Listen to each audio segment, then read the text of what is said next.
You know, most exotics in Destiny are pretty cut and dry with what their purpose is. One exception to that rule is Geomag stabilizers. This whole video stems from a comment on one of my recent polls I did about what the best and worst subclasses are. Many people said Stormcaller is worse than Striker because Keras of the Falling Star on Thunder Crash does more damage than Geomag stabilizers with Chaos Reach, which purely in raw DPS it is unquestionably just true. But what if I told you that is by design and it is perfectly fine? In fact, Geomag stabilizers is kind of better than Keras of the Falling Star. And I can explain how that is without mentioning all the issues with Keras of the Falling Star or the issues with Thunder Crash. But something with no issues to mention is Advanced GG. Whether it's focus or energy to keep you awake and focus on the task at hand, or hydration to, hydrate you. I've been using Advanced GG for years, even before, they gave me money, which they are. If you use my code Spycer10 at checkout, you'll get 10% off, and I'll get a little kickback from that. But yeah, I love Advanced GG, especially the Guava Berry Energy flavor and Rainbow Burst Hydration, two of my favorite flavors. Of course, Cherry Limeade is, without mention, one of the best flavors ever made. So yeah, thank you, Advanced GG. Back to the video. So, Geomag stabilizers aren't a super damage exotic like Celestial Nighthawk or the main competitor, I guess, in this field, Keras of the Falling Star, even though we're completely ignoring Star Eater scales because it's its own beast. But Geomag stabilizers is actually an economy exotic. Now, if you're confused by what I mean by what is an economy exotic, think of Fallen Sunstar, where it improves your ionic traces, or the Aeon exotics, where it gives you a ton of benefits for you and your allies to make the game generally easier. But how is Geomag stabilizers an economy exotic? And how could it be better than a damage exotic? Geomags are just the little engine that could, churning red and yellow bars into tons of orbs that easily max out the orb generation of the super, and then you can just turn the super off. And because you're killing enemies with an arc ability and jolting things, you create ionic traces. Those ionic traces will come back to you and refill most of your super bar a lot of the time. The ability to cancel the super to preserve energy, along with its extended duration, plus the super energy from ionic traces, all of these, other than canceling your super, are given to you by Geomag stabilizers.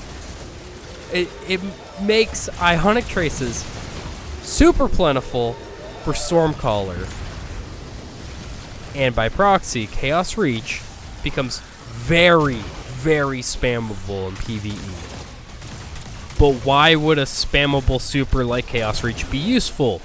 You make a ton of orbs that can be picked up by, say, a Celestial Still Hunter, so that they can do the actual damage, and you're also giving everyone armor charge and whatever elemental buffs are granted by their subclass through picking up orbs,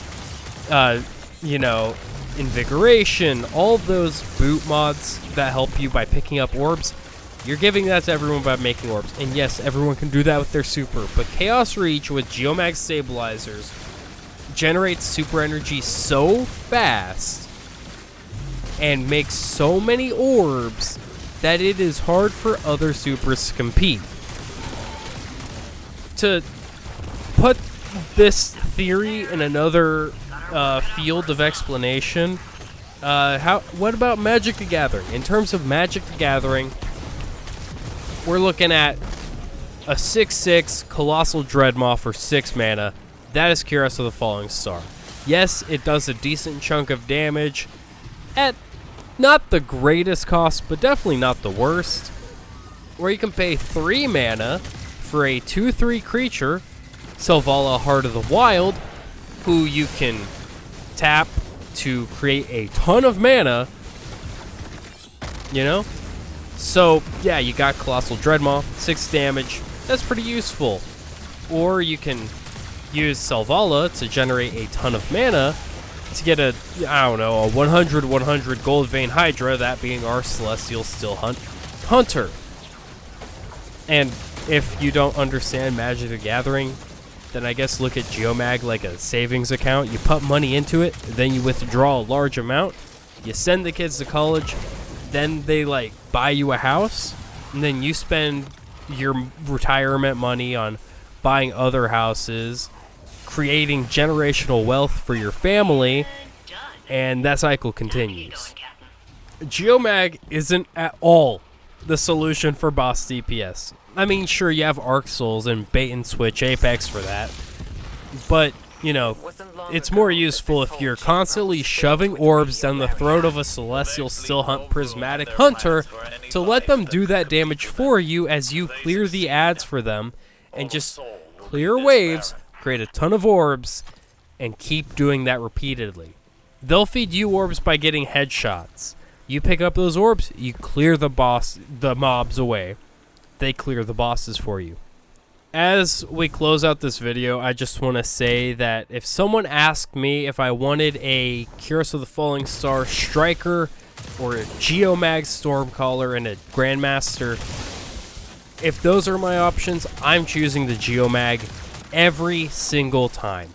Geomags in Grandmaster Nightfalls can become extremely clutch. Curse of the Falling Star puts you in the middle of the danger. And I guess Curse could also be used on Prismatic, but then you're foregoing Twilight Arsenal, which is probably the better choice.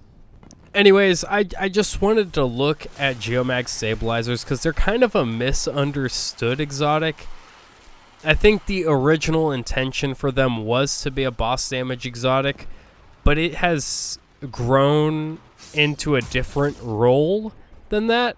And I like where it is now and how it's used instead, because sure, you could try using it for boss damage, but you're going to do a better job just using rockets versus using it as your ad clear to then spiral your hunters into being boss eaters.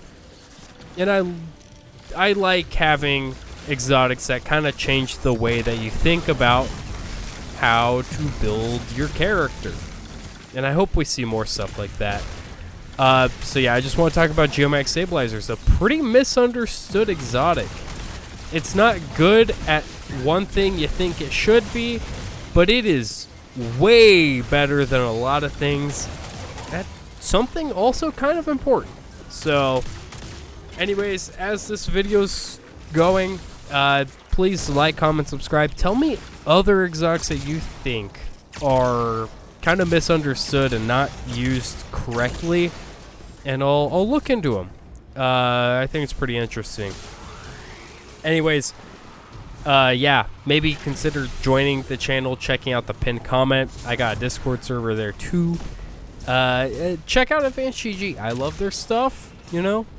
But yeah. Anyways, see you next time.